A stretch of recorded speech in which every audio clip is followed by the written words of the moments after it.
Hello and welcome to Keep Right On, a Birmingham City podcast brought to you by us at Birmingham Live. I'm Brian Dick and I'm joined as ever by our Blues reporter Alex Dicken on what is a very auspicious morning. Alex was at the Cardiff City Stadium last night to see a first ever victory at Cardiff's new home. It's not that new anymore. They've probably been there getting on for 15 years, but it's taken Blues that long to record a victory there, which they did. 1-0 thanks to a first half stoppage time goal from Juninho Bacuna.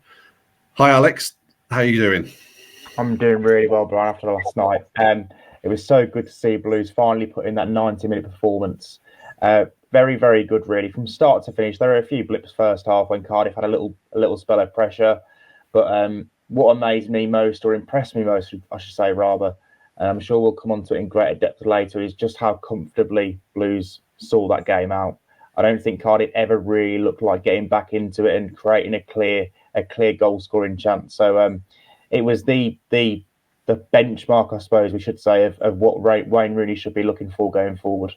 Yeah, so just to lay the table a little bit after Alex's initial take on last night, we're gonna talk in depth about the game plan, a couple of issues that were highlighted. We're also going to talk about the fact that Alex was invited to watch Wayne Rooney's training session at Henley and Arden on Tuesday. So, you know, little more than 24 hours after they were actually going to try and put that training into practice. So Alex has got some really interesting insight into the relationship, I guess, between what goes on the training field and what happens on a match day. We've also got plenty of questions from you guys, which we'll get to, some takes as well, and a look ahead to Leicester City and will it be Wagatha Christie Part 2? So, yeah, that's all to come. I suppose, Alex, the obvious place to start is last night's game. 1-0 victory for Blues, as we said, and a game plan and a setup which pretty much works. Is that fair to say? Yeah, I think it played more to the players' strengths than previous matches under Rooney have. Back to 4-3-3. I think we touched on that potentially being an option for Blues a couple of weeks back when we saw the 4-box 2-2-2-2. Wasn't working quite as well in recent games. A 4-3-3 with a midfield of Bielik in the centre as the number 6 with Jordan James and Ivan Sunjic either side worked really well, to be honest. They stifled Cardiff's midfield pairing. James was very good going forward in the second half as well. Sunjic, even early on, set the tone with pressing. We know how effective he can be in that, and it worked so well. Defence, it was almost like a flat back four at times in terms of four very defensive players. Buchanan had a little bit more licence on the left-hand side, but Ivu, naturally as a centre-back playing at right-back, tended to stick with Mark Roberts and Dion Sanderson to give Blues that solid platform. And as we know, the front three of Juninho Bacuna, Siriki Dembele and Jay Stansfield is packed with quality. And Bacuna and Dembele made the difference to that goal. So all in all, a really positive night's work. I really enjoyed watching it, to be honest, last night. Yeah, stability off the ball, probably the big difference to what we've seen recently. Is that a fair comment? Yeah, I would agree with that. There was a clear structure and every player, you know, I think there's been a bit of confusion when you're watching them. They haven't quite been comfortable in some of the games under Rooney. They haven't quite known their jobs or been comfortable doing those jobs. I think every player knew his roles and responsibilities against Cardiff, and it really paid off. Like a great example is Christian Bielik. You know, he's been one of the players who's come in for criticism during the Rooney games, has not quite been good enough, and definitely not lived up to the standards he set under Eustace previously. But with the two players either side of him, he was taking the ball from the centre-backs, and he actually had more of the ball than any other Blues player on the pitch last night, which will please Rooney because he wants his number 6 to dictate and control the tempo of their play. And although there were a few passes that went awry and that were misplaced, I actually think he did an excellent job in terms of shielding those back two centre-backs, and Blues looked very, very solid with him in a comfortable position. Yeah, I thought a pass that Bielik played through to put Jay Stansfield away in the first half That was real good vision, wasn't it? Yes, he's in there to play the sort of the simple passes to instigate stuff as well. But I do think he's got decent range on his passing, and we saw that in that first instance. What the game was also notable for, I think, was a big improvement from Dion Sanderson. We've talked last 2 or 3 times we've been on here. Sanderson's taken a bit of water on board, hasn't he, from fan comments, and we've talked about the criticism he's received. But last night, a big step forward, and I wonder if you can talk about that and a little bit. Was it down to the fact that there was the Bielik and Sunjic and James were there in front of him in a way that maybe that they were in the first half of the season when he was arguably man of the match in the first 5 or 6 games? I think it's a combination of a couple of things.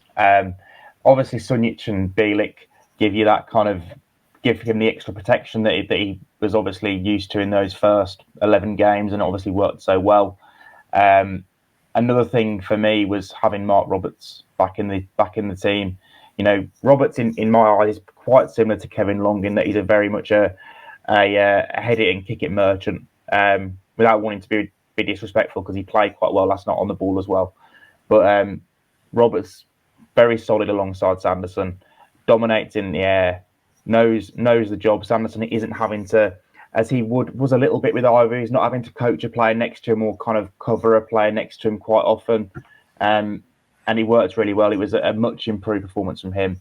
Excellent in the first half to win the ball back in the build-up to the goal. And not only that, second half when Cardiff tried to mount a little bit of pressure, Sanderson's speed on the recovery was absolutely vital in keeping 2 very decent Cardiff forwards in Etete and Colwell quiet. Yeah. You've mentioned Ivu there as well. There was one highlight, I think, of Ivu's game was that covering round. He's obviously deployed at right back, pretty much. And there was a moment when Cardiff were breaking in the first half, and Carlin Grant looked as though he was going through. And Ivu covered round behind his 2 centre-backs and put in this sliding tackle that basically shut the door, didn't it? And Grant really was going to be through one-on-one with John Ruddy. And what struck me there was the uncanny similarity with a situation where Ivu didn't cover himself in as much glory at Blackburn when Sammy Smodics went through, and Ivu as a centre back just hadn't tracked the run at all.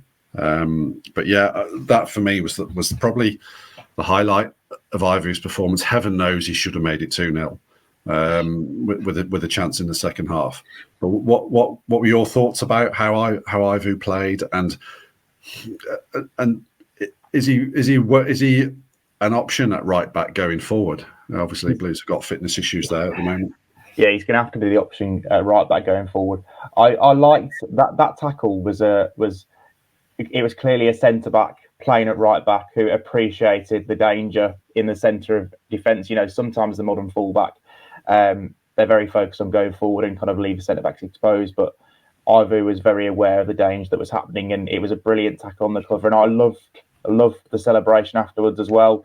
I know some of the fans picked up on that, and in an interview after the game, Rooney said that he's encouraging the players to celebrate those moments defensively, because ultimately it's like saving a goal, isn't it?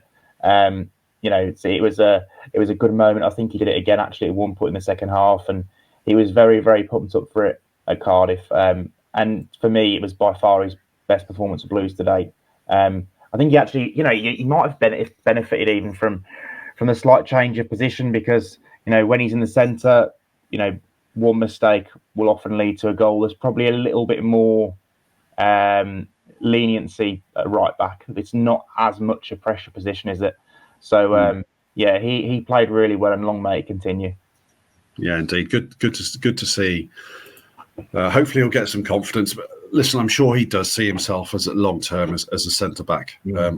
If maybe at another stage later in this season, we don't know what's going to happen going forward. Obviously, he's only on loan from Cremonense, isn't he? So whether there's an option there for him to come full time, he'll want to be a centre back. But it is good if he can get some confidence at right back.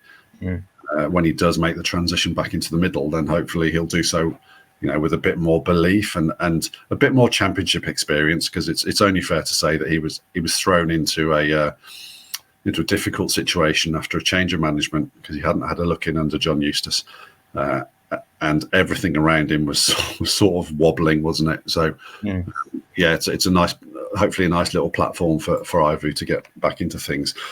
What interested me, Alex, actually, has been the narrative around this game.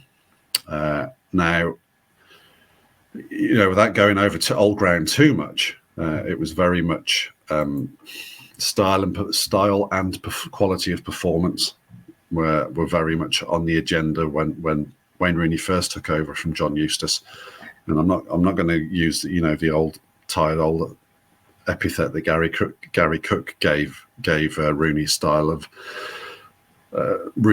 of play, but we've moved some distance since then, and it's not been as much about performances and styles as it's been about results, hasn't it? There's a little bit of mission creep there for me, and there has to be, because even if Blues were the position they are in with the bottom half of the table creeping up on them, results are now more important than performance. So yeah, do you agree? Do you get why Rooney's changed that narrative? Do you accept it? Yeah, I think there's an element of, I know some supporters have pointed out that if he's been brought in to change his style and now he's going to go back to a more pragmatic style, then what's the point in him being in the first place? That's probably, it's largely irrelevant now because it's happened. So I think the key thing that I took away from Rooney's press conference before the Cardiff game was that he did not care about the performance, that it was purely about the result, and they got one. I actually think they played quite well. They did a lot of really good things. I know some fans have touched on, it was a return to probably a more Eustace pragmatic style. I don't think it was quite that. I think they still had a lot of elements that Rooney wants from his team, in the long term. I think in terms of when they were pressing around the Cardiff City box, the two centre-backs were quite high up as well and in the Cardiff half, which pressed the game and squeezed Cardiff in. So when the ball inevitably breaks down, Blues can restart their attack through those two centre-backs picking up the pieces. Buchanan was very high. I know that was a deliberate ploy, which I'll come on to a little bit later. Throughout the game, and obviously having Ivor on this side offered that balance. The midfielders, I thought Sunjic and Bielik, we know their limitations in possession at times. I think Bielik can do better, but Jordan James was fantastic in possession and carried the ball forward a few times. Obviously set Dembele on the way to tee up Bacuna for that goal. So there were elements of what Rooney will want long term going forward, especially later in the game in how they saw it out. I think so often, Blues under Eustace did defend quite deep. So if they're leading 1-0 against Cardiff City under Eustace, they might have dropped back quite far and invited that pressure. Blues did not invite pressure against Cardiff City. They were high up in those final 15, 20 minutes. In fact, they were going for the second goal and looked more likely to score that second goal than Cardiff looked to get the equaliser. So it was a different way of playing, a different way of seeing things out. And for me, it might not have been as easy on the eye as some of the football in the Ipswich game, but it was the best and most complete performance under Rooney to date. Okay, I was going to ask you, how good was it? I've seen a lot of people talking about social media saying good 3 points, big 3 points, but the performance wasn't great.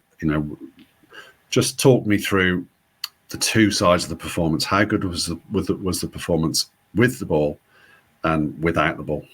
I think with the ball, there are obviously a lot of improvements to be made. I mean, I was looking at Ivan Sunjic's pass completion rate, which I never expect to be that high anyway, but I looked at it this morning. It was only 66%, so that's according to who scored. It may or may not be accurate, but that obviously needs to improve. Really long term, he's going to want midfielders that can keep the ball, that can play forward. Sunjic has his strengths, as I alluded to earlier, in that his pressing game was fantastic in the first half an hour of that game to set the tone. Jordan James, his pass completion wasn't perfect last night, but he gave Blues so much in terms of the passes that he played. They were real kind of pressure passes and playing forward and doing the things that Rooney wants from his midfielders. The defenders playing out from the back, when they did it, I thought it was good. They didn't do it too often. because that's something Rooney has pretty much abandoned now. When they're under pressure, they're not playing out from the back; they're going long. The instruction was actually to hit Lee Buchanan on goal kicks, and they did that quite successfully at times. And then obviously, Rooney knows that when Blues can get the ball into those front three, Blues are going to cause most teams problems, aren't they? They are very real quality players. I actually thought Bakuna started the game really badly. He was dominating actually in the first 15, 20 minutes. But that's him, isn't it? That's kind of why he's not in the Premier League. He frustrates as much as he excites. But when he got going, he was fantastic, and I actually think he could have been a little bit more selfish at the beginning of the second half to kill the game himself rather than trying to look for Stansfield or Dembele. But there was a lot of good things. I think the shape without the ball was the crucial thing. Just before you go on to that, Alex, I just want to add. So you've talked about the possession with the performance with the ball. It did seem better. Still, the decision making in the final third is just you end up sucking your teeth, don't you, over it, because JJ, yes, he had a brilliant game, but there was a time when he got in on the right in the second half and missed a pullback. Sunjic in the 92nd minute, he was clean. He was clean in, wasn't he? It's a relatively straightforward ball to play into the middle, and as you say, Bakuna missed a couple as well. Just the decision making and quality in the final third is the big area of work on for me. Yeah, there's not a ruthless edge at the moment. I'm sure that will come, or that will become the focus of Wayne Rooney. As far as I'm aware, the focus in recent weeks has been the defensive work, because obviously Blues have been shipping goals, and when I was speaking to him actually in the week, he made reference to the sheer amount of defensive work they've been doing. In that has been the priority, kind of going back to basics defensively because of the results they've had. Yeah, and so I'm conscious we may have covered this a little bit already, but I interrupted you there. You were just about to talk about the performance without the ball. Yeah. I mean, the shape and structure was much better. So many times in the Rooney games, we've seen Blues lose possession, and all of a sudden there are 3 or 4 pacey attackers running a back 2 or 3 if you include Christian Bielik as the holding midfielder in there. And that's why I think Bielik hasn't done so well under Rooney, because he's been so badly exposed, and the 2 centre-backs, whether it's been Sanderson and Ivo or Kevin Long thrown into that, have been badly exposed and exploited. So there was more of an insurance policy last night because of 3 centre-backs, if you include Ivo in that. Yeah. And there was more of an insurance policy because Sunjic was in there, and we know what he brings alongside Bielik, gives him that extra protection. So it was a sensible way of doing things, and Rooney did allude to that in his post-match press conference, that part of it is on him as the manager to get the best out of the players. And I think there's been a real compromise in the last couple of weeks that this is the kind of way Blues need to go forward before they can, transform the playing squad and get players that can play the Rooney way. So if we criticise him for going, spreading the team out at Middlesbrough in his first match, then I suppose we have to say, it's a decent bit of management for recognising the issues, and maybe we'd have liked to. Well, clearly we would have liked him to have solved those issues sooner.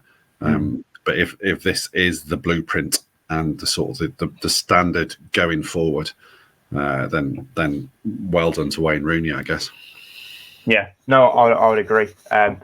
And that again, it's got to be the benchmark, hasn't it? I suppose Blues can't go backwards now. There was a little bit of a false dawn against Sheffield Wednesday, although that wasn't a great performance. I think this was a far more complete performance. And now I know Blues have got a very difficult game against Leicester coming up, but there are some winnable games over Christmas, ones that you look at the Blues could take a healthy chunk of points from. So this, can't go backwards now. It needs to keep going forwards. Yeah, indeed. Yeah, just want to recount my own experience of going to Cardiff. Obviously, you've gone there with Blues, and they've picked up a first victory in that stadium. I remember going there with Blues in 2017 when it's all starting to fall apart under Zola. And on the Tuesday, and I think it was Tuesday in March, they'd lost at home to Wigan, and it had just been dire. And I wrote the next day that it was time for Zola to go. It's not working. So we go to Cardiff on the Saturday, the next game, and there's me thinking, right, well, they lose today, that probably is it, and I've timed this run absolutely perfectly. And Blues play terribly. They're losing 1-0, and then with 1 minute to go, Lukas Djukovic nudges one in from about a millimetre. And whilst I would never say I'm sorry to see Blues score, I thought that day, that's absolutely, that might be the stay of execution, and it ended up. So I went into the press conference post-match. It was obviously pretty frosty, and it ended up being quite a difficult 6 weeks. Before you got 6 more weeks. Honestly, maybe it just felt like 6 weeks. Maybe it was only 6 games or something like that. It would have been, because it was early April when Zola ended up going. But it was. Once you said a manager needs to go and they're still there, life, and then you're trying to extract information and opinion out of them. It can get fairly tense. So I'm glad the ghosts of Cardiff have been slayed for at least one of us. Alex, I just want to very quickly, don't spend too much time on this, but please. Saw pictures of Rooney talking to Dembele. He had his arm round Dembele, and he was at the end of the game, and he was really trying to get something across to him. Any insight as to what that was?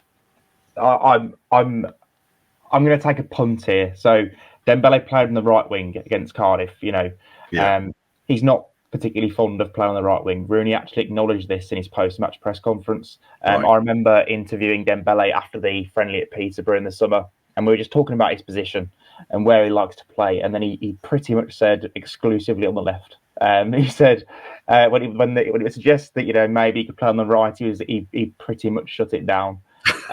So I never expected him to play on the right wing for Blues. I know he's kind of come inside and played as like an inside right forward in a few of the Rooney games, but yeah, playing on the right from start to pretty much finish was a new thing. And there was at the training session on Tuesday, Rooney did have a word with him, put his arm around him then as well, and obviously, like you mentioned, after the game too. So it's probably just a bit about Dembele buying into it and buying into that role, and he did do a very good job for the team and played very well. So Rooney, I presume, was probably praising him for that and saying, I told you so. I told you playing there would lead to good things and lead to a good performance and be key for the team, and it was. And it led to the goal. In actual fact, yeah, it did. Yeah, but Dembele came in field from the right, spotted Bacuna, and as you said, Bacuna was in full power league mode at that moment, wasn't he? When he was in on the goalkeeper, it was real. I've got as much time as I need. And had he been stuck in the stand with the ball by a Cardiff City defender, which was eminently possible, I think Rooney would have absolutely lost the plot. But yeah, so that was something. Having spoken to you before this, that was something that was identified, wasn't it? The Dembele on the right and Bacuna on the left, on the wrong sides. I think I'm basically going to have to get over the fact I'm a football Luddite and I like a left winger with the left foot on the left side. That's not the way it works anymore, but that was something that was highlighted in this training session. Tell us a little bit. You went down to Henley and Arden on the Tuesday, didn't you? So the day before the game, and what was happened? The doors just opened for you, and you were given free access. How did that experience go? Yeah, so it's something Rooney has done at previous clubs, and he did want to open it up to us, myself and a few members of the press, to just go down and see how he's working. There's been a lot of talk in recent weeks about training ground performances not being transferred over to the match day, and he wanted to show us some of the things they've been working on. Obviously, it was a bit unique because we went in and saw the team the day before a game. You see exactly who's playing and what's happening. And the first thing that struck out to me is, when you've got Bacuna and Dembele as your wingers, when Bacuna has spent most of this season playing on the right and Dembele has spent all of this season on the left, why not just switch them over? But it was obviously something for the game plan, as Rooney said after the game, and it worked. So just on the day in general, I was there for probably about 3 hours, including the press conference afterwards. Spoke to Rooney before the session. He kind of gave us a little bit of insight into what was going to happen. Watched the session in full, which we can come on to in a second, before going back inside. And then Rooney showed us some videos and gave us a little bit more insight into what they're working on, away from a match day and the day before a match day -1, as they called it. Game plan. It was really interesting and eye-opening. And as I'm going to write, or I have written for a piece going out, there are a few things that were highlighted to me by Rooney in that session that actually came to fruition in Cardiff and worked out in Blues' favour. Yeah. Yeah. You're going to tell us what they are or not? Oh, sorry. I thought you might want to jump in. So I mentioned earlier about Buchanan being the target from goal kicks. Playing out from the back has been a massive issue for Blues, hasn't it? And they've pretty much shot themselves in the foot. Probably for 2 or 3 goals recently, and should have conceded a few against Rotherham from doing it. So, no more of that. They were aiming for Buchanan high up on the left wing, and Buchanan won more aerial challenges than any other Blues player against Cardiff, and that did work out quite well a few times. Switching the play as well. Obviously, the goal came from a quick switch over to Dembele, and then he switched it back across to Bacuna. There was another example of that from coming from the right side. The ball was switched over to Buchanan quite early on, but his touch was very poor and he ended up blazing over the bar. There was an example of Carl Robinson, who was very vocal in the session. Him and Rooney were the guys leading it. Rooney said when Robinson joined that he is very much a coach who is, at home on the training pitches, and it did look like that, to be honest. Yeah. He was pointing out that Cardiff centre-back Mark McGuinness is obviously right-footed, playing left side, so may not have the quality to hit the play out from the back. And they were aiming to press him onto that left foot and make him go long and win the ball back that way. Saw numerous examples of that last night. I think Manny Langillo was doing it, playing McGuinness for the opposing team in the training session. They were working on that and how he would play out from the back. Very insightful. Also, another couple of details, working on how Bielik would receive the ball from the centre backs. Rooney actually, stepped in at one occasion and gave a good example of how he wanted Bielik to play out. And one other thing I noticed was Stansfield. He's a bit of a workhorse, isn't he? So they're giving him a bit of a load to do. One example was that he would come in to the centre circle and take the ball from one of the centre backs or right back, Emmanuel Ivu, when the Cardiff centre backs dropped off, and he was instructed by Rooney that if they then came short and pressed the ball, he was to run beyond them and stretch them. So a few interesting little things that worked quite well for Blues at Cardiff. And one other which was very essential that I'd almost forgotten: set pieces.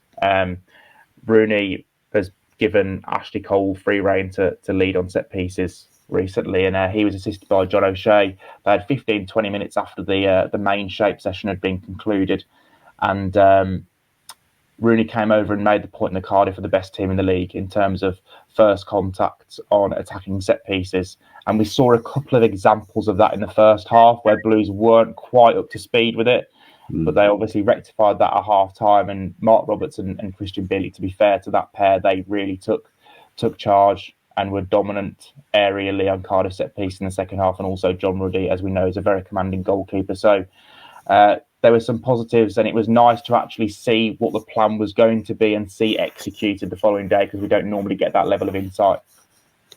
Yeah, that is good, and it's very good of Blues and Rooney to lay that on, because when you're there and you're sort of following the ball at a match, you don't always appreciate the sort of the analysis and the work that's gone into it. And I have to say, there's been times in the past couple of games where I've wondered how Blues are actually trying to score. So for Rooney to actually point that out to you is massively helpful, and we're grateful to the club for that. Yeah, so we'll move on to questions. I think, Alex, there's quite a few. Inevitably, think attention is turning a little bit to the January transfer window. Seems to be all relatively quiet at the moment. Clearly, plans are being put in place. Craig Gardner, Frank McParland, and Joe Carnell will be looking at players that Blues can bring in. But I think the noise is coming out of the club is that it's a case of, the budget is still big and the budget still needs bringing down, and that budget will be brought down, or some of the big salaries will come off the books in the summer. Whether they can be taken off the books, i.e. by players being sold or going elsewhere or released in January, is still very much up for debate. Which leads me on to a question from Adam. Adam has asked, is there any news in terms of contract situations for players leaving in the summer? So Sunic is the main one for me, but also some others for squad rotation. So we've got Djukovic, I think. Well, there's a lot out of there's a lot. Yeah, but the big ones are Djukovic, Etheridge, Sunic, as Adam says, Scott Hogan. I feel like there's another one as well. But yeah, Mark Roberts, Kevin Long, Keshi Anderson. Yeah. I don't necessarily think that those are the massive contracts, are they? Those three that you mentioned. No, that's true. Yeah. Had there been a development, I'm sure Blues would have let us know. But any comments or insight into the lie of the land on at the moment? On Sunic, we touched on him a few times. Obviously, his form at the start of the season was so impressive. It would have to, the contract would have to come down considerably, I think, for Sunic to stay on beyond the end of this season, because he's obviously one of those big contracts given out by Guangdong Ren, I think back in 2019 when he joined as a record transfer as well at the time. He's not going to be on small money. So that's a difficult one. Also for Sunic is how will he fit into the Rooney system long term? I think needs must with Sunic at the moment. I think Blues don't look the same team or as solid defensively and collectively without Sunic in the team. So he needed to go back into the team. But we must remember with Sunic, he was left out for 4 games in a row before that. So so I'm not convinced that Rooney is massively high on him.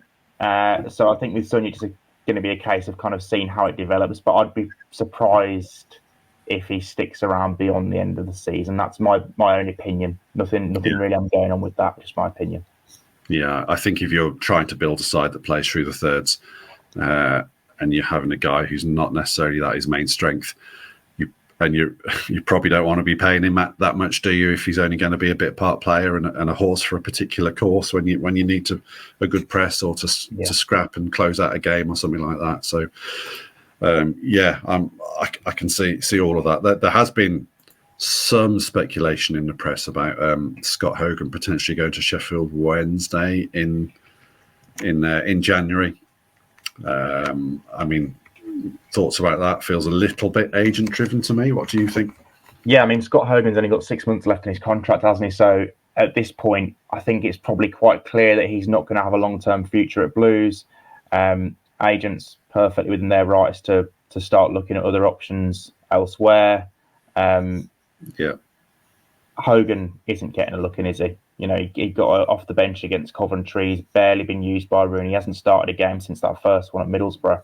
So I genuinely, that is reaching its conclusion, isn't it? Let's be honest. So if Blues could get him off the books in January, then it makes sense. I think there'll be more willingness from those players on the big contracts to do a deal to leave in January, because there's only 6 months. If they can go and get a 2.5-year contract and a bit more security elsewhere, they're probably going to do it, aren't they? So Hogan's situation, definitely one to watch.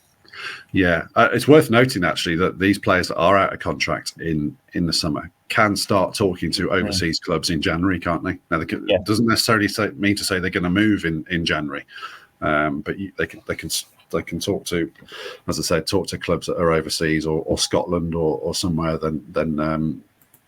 From January. So there might be some movement on that, Adam, in the next few weeks. Miffy BCFC has asked, did you think that the way they played against Cardiff was reminiscent of the way Eustace had the team playing? Touched on this a little bit earlier. I think it was Slightly different in that Blues played higher up still, which is one of the key principles that Rooney is trying to implement. They saw the game out in Cardiff's half. They didn't drop back at any point. They were very aggressive, and in that respect, they were on the front foot. Blues should have, like I spoke about earlier, they should have added a second goal in the final 10 minutes. They should have probably added 2 more. So I don't think it was complete Eustace ball. It was elements of pragmatism that had been implemented into Rooney ball. If that makes sense. Yeah, no, it does. I can see that. Yeah. Josh has asked, do you think Rooney has found his system now with JJ Sunjic and Bielik across the middle? I think it's a system 4 now, isn't it? Whether it's a system for the future is probably a different question. No, I agree. I think we touched on the 4-3-3 and 4-box-2-2-2. I actually prefer the 4-3-3 because I think it gives Blues better balance. I think they're far too easily exposed in the box formation. So I think, like you said, Brian, now I think it's a needs-must situation. I think having Sunjic in there really helps Bielik. I think it really helps the defence. Do I think Sunjic is going to be a long-term solution for the way Rooney wants to play? Probably not. I don't think that's his game. He's better suited to the 4-2-3-1 Blues played at the start of the season. Sunjic would admit that himself. So I think it's a case of kind of muddling through until Rooney has got the players that he wants. But obviously muddling through does not mean lingering just above the relegation place and being dragged into a scrap. It means, comfortably getting results and being in a, as Rooney put it, I think 2 weeks ago, a respectable position, come the end of the season. Yeah. What I would say is I think with Leicester coming, a 4-3-3 and that defensive stability that they've got there, I can see that working at home. I think there'll be certain home games where you probably want more than 3 attacking inverted commas players on the pitch at the same time. So yeah, I think that'll be very much be horses for courses. And looking at Leicester, they play a 4-3-3 as well. But their midfield 3 are indeed Dewsbury Hall and Harry Winks. That's unfair. It really is. So obviously Dewsbury Hall can be very effective in the opposition box.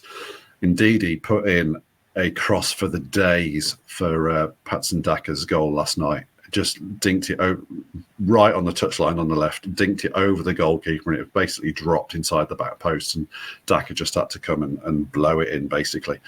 So yeah, it's very much about quality, but I can certainly see the 4-3-3 being employed, albeit to different levels of technical ability against Leicester.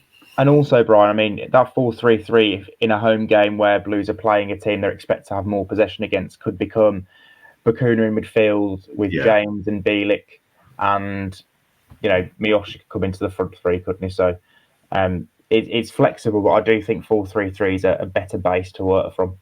Yeah, just on Bacuna, it's just occurred to me he played right back at Coventry and left wing at Cardiff, and now you've stuck him back in midfield, and he could play. He's played defensive midfield. He's played attacking midfield. Yes, I know you said you were tearing your hair out with him, but he gives it a go, doesn't he? Bless him. Yeah, he really does, to be fair. I think his athleticism helps so much in terms of going back to right back, and then as a winger. I think naturally he'd probably rather play midfield. I think he said that at the start of the season that he sees himself as a midfielder, but I think he has been, like Jordan James, a massive beneficiary of Rooney coming in, because Rooney really rates him. He said earlier this week that he sees him as the most creative player, and he has kind of given, when he's been able to, he's given him license to roam and a little bit of freedom. And yeah, you just I wish with Bacuna that he would do it more regularly. I think he's 26 now. We can't still be talking about these inconsistencies if he's going to have the career that he should have. Yeah. And he's not getting any younger now. He needs to do it on a consistent basis, and we need to see more performances like he put in at Cardiff. Yeah. I mean, he's potentially going to be what he is now, isn't he? Supremely technically talented. gives you absolute nightmares when he plays as a 6 and is doing step overs and drag backs and stuff like that in front of his own defence. But yeah, just to comment on his flexibility there. Mick's question. He said that's 7 points from the last 5 games. Do you think that'll be enough for fans to trust the process? Give Rooney the next 2 windows and probably reserve judgment until maybe this time next season and see how he's going then. We can't keep switching managers. Mick's raised a lot of good points there. I'm going to do a little bit of quick maths, which I probably should have done before we started. So 7 points from 5 games. If you carry on at that rate, let's say there's 25 games left. I think there is 25 games left, isn't there? There is, yeah. Yeah, so that is 5 lots of 7, which is 35 points, which would give Blues around 60 points. Are they on 25 points at the moment? Yeah, it'd give them another on 26. So yeah. So sort of that a total of sort of late 50s, even up to 60s points, that would certainly keep them out of the relegation picture, I would think, and lower mid half of the table. Is that enough? If my maths is right, if it's not, this whole that is this whole bit's going to come crashing down. But that kind of is enough, isn't it? Yeah, that's a respectable position, isn't it? That's what we're talking about. That'd finish. I think when Blues had Rowett as manager, was it 62 points to get 10th? So I think you are probably looking around a mid-table, probably 12th, 13th with that kind of target, that total. Sorry, so that'd be fine. I think that'd be when we started this season, we wanted to see progression, didn't we, on the field? 17th last season with 53 points. I remember last season we were like almost celebrating towards the end because Blues weren't going to be in a relegation scrap on the final day. Yeah, after 5 or 6 years where they had been, or at least in the conversation. So a 17th place finish with, I think it was 53 points in the end, to finish mid-table with 60 points or 61 points. It would be progress, and obviously that would come in a season where they've changed managers to the guy they see leading them long term, and hopefully, as we've seen, progressed in terms of playing style on the pitch and like come over to the more attractive ball playing style that the club want to implement going forward. Yeah, indeed. Just I think in the last podcast we were asked for our points estimation, weren't we, from the next 5 games? I think we both said 7. So that's that.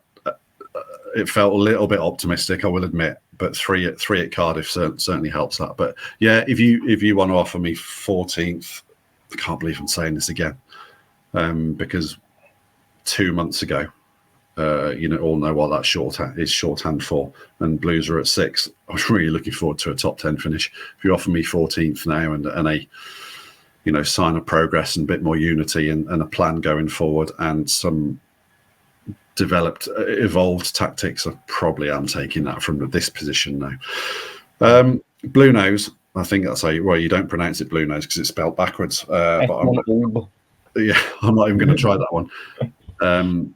This new partnership with Birmingham Council, what can that bring? Any thoughts on that one? This is obviously interesting. We know that Birmingham City's top brass, Gary Cook, Tom Wagner, have cozied up to the council leaders and West Midlands Mayor since Andy Street, since they obviously purchased the club in the summer. We know the council are obviously in financial ruin. And they did declare bankruptcy. I think it was a few months ago. So they're obviously going to be very, very thankful if a club like Blues with investors coming out their ears are willing to kind of work with them on different things. And we can speculate on what it will relate to. The wheel side constantly comes up as a potential kind of place to build a stadium complex. But yeah, I think that it can only be good having Birmingham City and the council working together. Blues have obviously announced a lot of new community initiatives over the last couple of weeks, including the relaunch of the Birmingham City Foundation. So they want to do a lot of good things in the city, and the council will obviously surely be on board with that as well. So it's more interesting now because obviously the council are in a bit of financial trouble that they may need Blues a little bit more than they have done previously and want to work with them. So yeah, that was a very long-winded answer, but it can only be positive if Blues and the council are working together and working to make the city a better place, as well as Birmingham City Football Club. We're probably a little bit unfair on the club actually on this pod because we spend virtually all of it talking about events on the field, and for guys like Tom Wagner and Gary Cook and Tom Brady, on the field is only part of the picture. It's a slice of the pie rather than the whole pie, isn't it? And I know, as you mentioned, the foundation there and the commitment that the club have made to providing a present for children in local authority care. It's a very big picture, and we applaud Nighthead for that. Onto your takes. Nick Morris says he's relieved we won at last, aren't we all, Nick? Forgot how to celebrate. Do you think we played well or Cardiff bad or a mixture? And he said basically he thought it was an example of poor championship football. I'm not sure it's poor championship football. I think it was just a standard championship game, really. Two teams trying to figure each other out. Blues marginally better. Rooney did say in the pre-match press that he knew it'd be a tight game. All of Cardiff's games this season have been tight. I was looking at that, and the majority of their wins have been by the odd goal, apart from one where they thrashed Huddersfield, I think 4-0. 2-goal defeats here and there, but vast majority by 1 goal. So Blues obviously had the plan to stay in the game, and they got that goal before half-time, and just had to see it out, really. The crowd were very, very, very frustrated last night. I noticed that quite early on. Cardiff were booed off, weren't they? They were. They were afterwards. I think the frustration at half-time was probably more directed towards the referee, who, to be fair, I thought was that good, but both managers seemed to have dug him out, to be honest. Poor Stephen Martin. But yeah, like you say, Nick, the 3 points was the most important thing. But I actually think Blues played quite well, probably because I'd seen the training session and just saw a few things come out that they'd worked on previously. So there was a clear game plan in my eyes, and it paid off. Probably going to betray your confidence a little bit here, but Alex, I know when we spoke about the open training session, we both had a couple of concerns, didn't we? And it just about what Blues were going to try and do at Cardiff. Stuff like playing the wingers on the wrong side and that sort of, and playing out to Lee Buchanan, and but just shows that sometimes, surprisingly, Wayne Rooney and Ashley Cole know more about football than we do. Simon Quigley has said system change suited those who've been getting criticism, and he says Bielik looks a different player in a 3, which I think we've talked about, haven't we? Sanderson less exposed and demanding in areas he's more comfortable with defending. As you said, Alex, I think a lot of that is down to who he's defending with, and having Mark Roberts to his side has certainly helped. The shape takes the shackles off Bacuna and Dembele. Bacuna, without making this the Janino Bacuna edition, he is one of Blues' most technically able players and one of the players most likely to open up a defence, isn't he? So I kind of like him in that. I know Mayoshi's done quite well at times, but I do like Bacuna in the top attacking line, in the attacking 3. Solid away performance, could have been more, which absolutely it could have been. Steve Thatcher says, all positive last night other than finishing in the final ball. Much more solid. Good to get back to defensive midfield partnership, which made the difference. Yeah, we've talked about that stability. First time we haven't been cut open with ease under Rooney.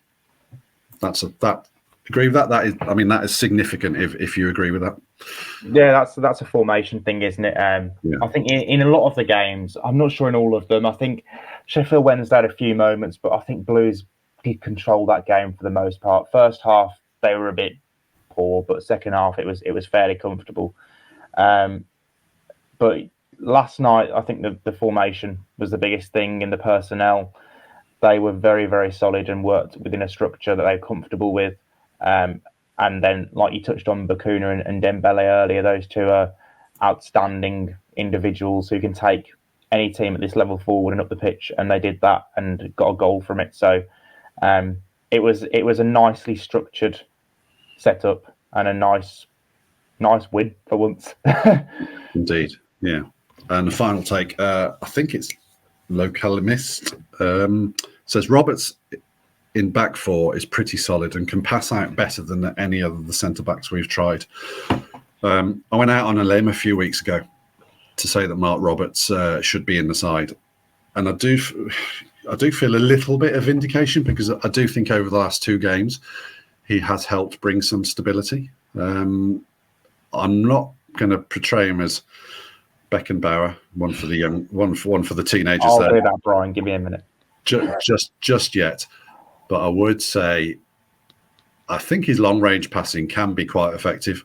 I think his short range passing and playing into midfield is a little bit scary sometimes. But for what we want from Mark Roberts, and why I wanted him in the side for the aerial solidity and dominance, then I'm all for a bit of Mark Roberts at the moment. You? No, I agree. I think Sanderson and Ivor are probably more comfortable playing out those short little passes than Mark Roberts. But the main issue with those two at centre-back together was that Blues lacked aerial dominance. Kevin Long at the start of the season was so good at that next to Sanderson, winning so many aerial duels. I actually think after about 10 games, Long had won the most headers in the Championship. So Roberts is pretty much, a chip off the old block with that. Him and Long are quite similar. I think Long's probably a little bit more technical, but Roberts is absolutely excellent in the air. He dominated the box in Cardiff. I actually think he was probably the best Blues player at Coventry as well. Yeah, I do. So I think he deserves the chance. And I spoke to him actually after the game at Cardiff, and he alluded to how frustrated he'd been. And the injuries have given him this chance that he didn't expect. So, who'd have seen the Mark Roberts being the ball playing defender in that brings Rooney ball to Blues, that finally gets it over the line at the back. So yeah, I think he's helped the team, and there's been a need for him. Again, he's another player you probably don't see him long term at the club, but while he's at the club, then I think he's done a decent job when he's been called on this season, and I think he should keep his place in the team now until something goes wrong. Inevitably, players drop out of form. Look at Dion Sanderson; he's started the season brilliantly, had a real blip under Rooney, come back into the 11 last night. Fantastic. So football's a funny game like that. So yeah, Roberts deserves his place in the team, and I think he's done really well. Which brings us on to our last item, which is Leicester City at home on Monday night, December the 18th. Game that's being broadcast on TV. Let's kill it now. It is not Wagatha Christie Part 2, because Jamie Vardy is probably going to not play. He's missed the last two. He'll play. He'll come out on one leg if he has to. He's missed the last 2 games with the knee injury. Enzo Maresca said last night that he needs a few more days. I wonder if Leicester need the noise around the Vardy Rooney noise around this fixture, or whether you're right and Vardy will be Lazarus and hobble out on crutches and put Blues to the sword. Yeah, there was an increased presence in the press box last night, because Blues have cancelled their pre-Leicester press conference. They're not having one, which has sometimes been the case this season when there's been a 2-game week with a midweek game and a Wednesday, because it's a bit awkward. But obviously we're expecting on Thursday today, the day of recording, that the press conference would happen, and that there'd be a plethora of questions about Wagatha Christie, the trial, Colleen, Rebecca Vardy, and the actual talk about the football will be limited. So Blues, to be fair, probably wisely cancelled that press conference and scheduled it for after the game last night for a little section. And Rooney, he got some questions about it. He handled it quite well. There's clearly no kind of malice between him and Jamie Vardy, so it's just going to be another little side story, isn't it, to the game? But yeah. It's a very weird thing, but I don't know. I reckon Vardy will play, to be honest. Yeah, I reckon Vardy will play. You can just see it happening, can't you? It'll add to the narrative. Yeah, I guess. Yeah. I'm looking forward to being sat next in the press box to a correspondent from OK Magazine and Hello Magazine and maybe somebody from the Sun News Desk and all that sort of thing. So anyway, yes, just to finish up there, Leicester City currently top of the league, 11 points clear in the automatics. They have the second most possession in the league, 65%, second only to Southampton. The fifth most shots and the second most goals in the league. And to add to that, they've got the best defensive record. So, which is not to say that Blues can't get in amongst them on Monday night. That just about concludes it. So thank you, everyone, for your attention again. Remember, you can follow us on YouTube if you're listening to the audio version of this. Or if you are watching us on YouTube, you can download the audio version on Spotify or Apple Tunes or wherever else you get your podcasts. So it's a keep right on from me, and thank you for your time, Alex, as well.